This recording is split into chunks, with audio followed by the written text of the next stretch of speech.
এই দেখেন, আমরা হচ্ছে খাইতে বসছি নুডলস। এখন নুডলসটা ছিল কোনো মশলা ছাড়া নুডলস ছিল, মশলা ছাড়া, টোটালি মশলা ছাড়া নুডলস। আমি ডিম দিয়ে রান্না করছি ইনস্ট্যান্ট। তো রান্না করার পরে এখন খাইতে বসছি। এখন আমার হাজব্যান্ড বলতে একটু সস দাও, তো একটা সস আনলাম, দেখি ভালো লাগতেছে না এত বেশি।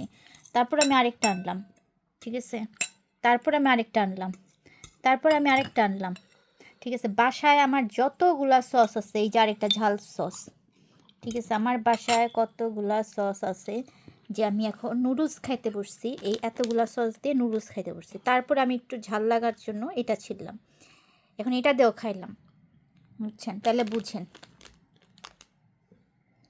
এতগুলা সস দিয়ে কে নুডলস খাইতে বসে বলেন? আমি খাইতে বসছি এত ধরনের নুডলস, মানে এত ধরনের সস দিয়ে একটা নুডলস। তাও নুডলসটারে আমি স্বাদ বানাইতে পারলাম না।